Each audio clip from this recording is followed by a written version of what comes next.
дар лицеи назди донишгоҳи давлатии омӯзгории тоҷикистон ба номи Садриддин Айнӣ ба муносибати рӯзи президенти ҷумҳурии тоҷикистон чорабинии фарҳангӣ баргузор шуд. омӯзгорону хонандагони ин муассисаи навбунёд низ ба хотири арҷ гузоштан ба хизматҳои шоёни асосгузори сулҳу ваҳдати миллӣ, пешвои миллат, президенти ҷумҳурии тоҷикистон муҳтарам Эмомалӣ Раҳмон аз рушду пешрафти соҳаҳо ва зиндагии мардуми кишвар дар даврони соҳиб истиқлолӣ ёдовар шуданд.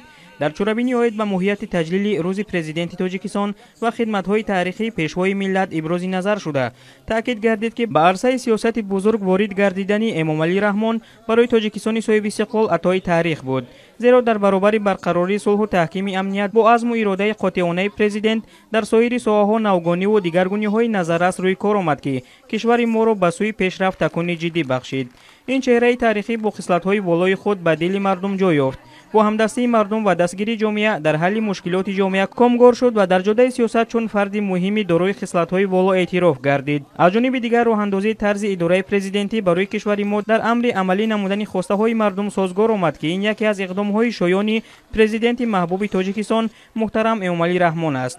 барномаи таҳия намудаи муҳассилини лицей аз номераҳои гуногун иборат буда дар сатҳи баланд пешниҳод шуд. дар интиҳои чорабинӣ роҳбарияти як гурӯҳ хонандагонро ки дар олимпиадаи фаннӣ дар даври ноҳиявӣ сазовори ҷойҳои намоён шуданд бо ифтихорномаҳо сарфароз гардониданд.